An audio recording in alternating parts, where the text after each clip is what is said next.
Let's cut the fantasy. Cheating doesn't strike like lightning. It creeps in like smoke through a cracked window, slow, quiet, but deadly.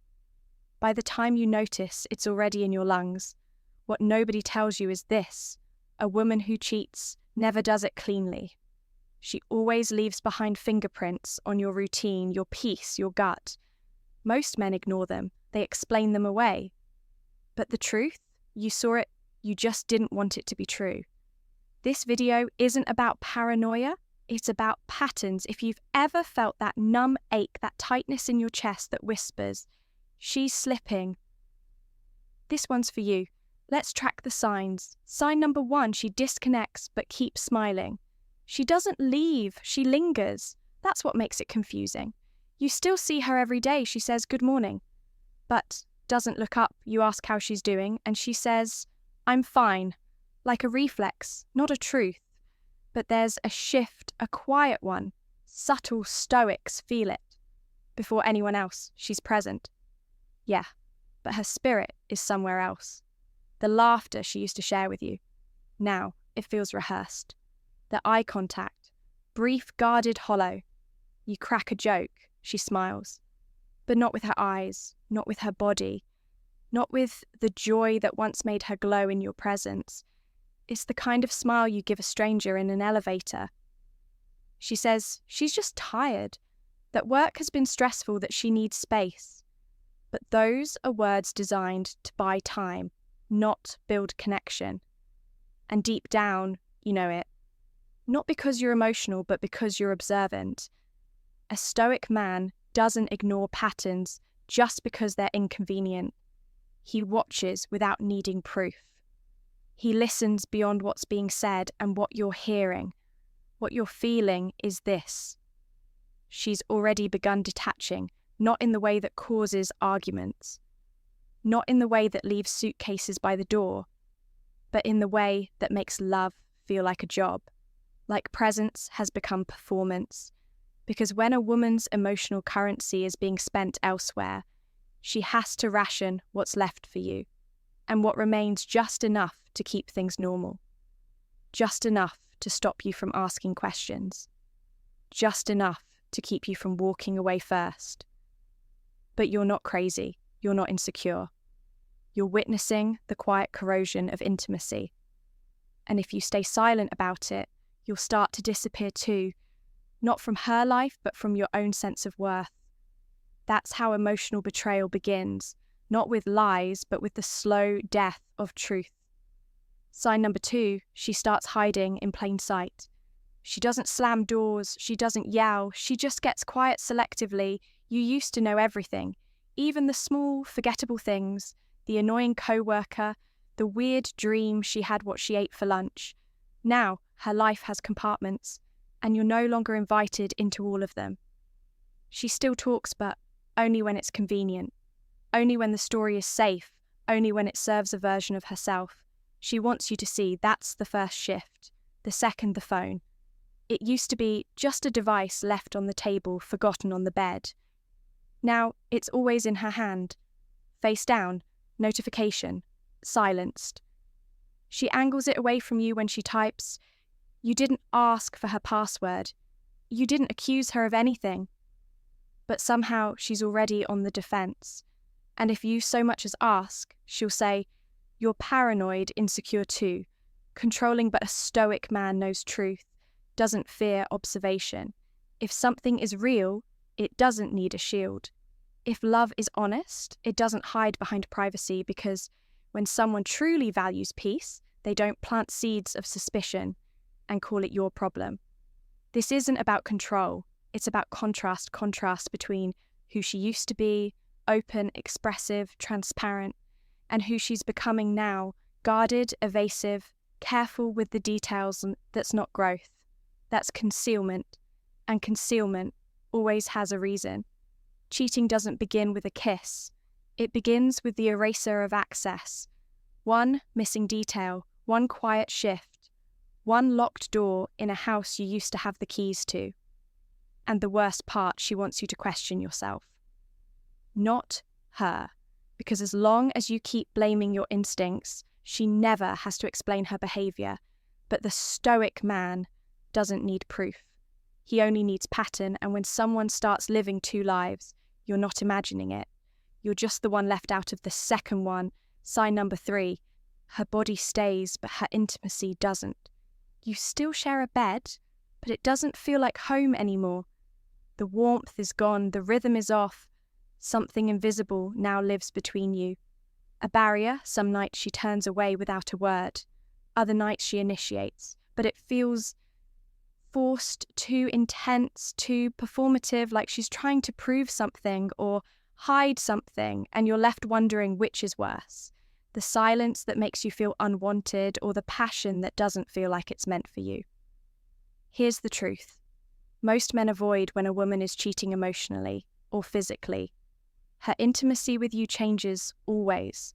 Sometimes it vanishes, sometimes it mutates, but it never stays the same, because real intimacy isn't about frequency, it's about presence. And when that presence is no longer rooted in love, you'll feel it in your bones, in your gut, in the quiet. After, it will feel like kissing a ghost, touching someone who isn't really with you.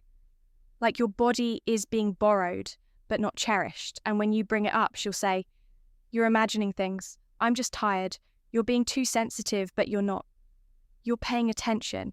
Because sex, when real, is a language. And right now, that language has changed. It's not fluent. It's not native. It's artificial. And here's the Stoic reality. A woman cannot share her body with you while her soul belongs somewhere else. And the longer you pretend that it's still the same, the more you betray your own intuition in order to protect her comfort. But a man grounded in reason doesn't deny the signs, he respects them. He studies them. And most of all, he acts, because when the fire goes out, you don't blame the smoke. You check if someone's already lit a match elsewhere. Sign number 4. She starts arguments that don't make sense. You forgot to text her back. Now she says you don't care, you left a dish in the sink. Now she says you never listen. You gave a simple answer. Now she's questioning the tone in your voice. At first, you try to fix it. You apologize for things you don't even understand. You replay conversations in your head wondering if you missed something. But deep down, you know this isn't about the text. It's not about the dish. It's not about your tone. It's displacement. She's not fighting with you. She's fighting with her own guilt. See, when a woman crosses the emotional line or is thinking about it, she has to create distance, and distance often wears the mask of conflict, because in her mind, if you're the problem, then she's not the villain. If you're cold, if you're distant, if you're too much, if you're not enough, then stepping out isn't betrayal. It's self-care, and here's what makes it insidious. She convinces herself first, then she tries to convince you, and if you don't see through it, you'll start playing defense in a war. You didn't start. You'll try to fix what was never broken. You'll walk on eggshells in a house. You help to build. You'll shrink to fit into the version of you. She's made up the one that justifies her escape. But a Stoic man sees the game for what it is. Conflict in this case is not communication. It's camouflage. It's her way of turning the spotlight away from her choices and onto your flaws, real or imagined. Because if she paints herself as the wounded party, then what comes next feels less like betrayal and more like freedom. But you weren't born to carry another person's guilt. And you don't argue with someone who's already decided you're the villain in their redemption arc. You observe, you detach, and you protect your peace. Because when a woman weaponizes conflict to justify disloyalty, the last thing you do is try to win the argument. You win by walking away from the game. Sign number 5. Her future no longer includes you. This is the one that doesn't scream. It whispers, no fights, no cold shoulders, just soft edits. To the life she once imagined with you, she used to say, "When we get a place together now, it's just, I've been thinking of moving." She used to dream aloud with you in every sentence, trips, growth building. Now she talks about healing, evolving, discovering, but never with you. Your name has quietly vanished from her future. Not because of something you did, but because she's already halfway out the door in her mind.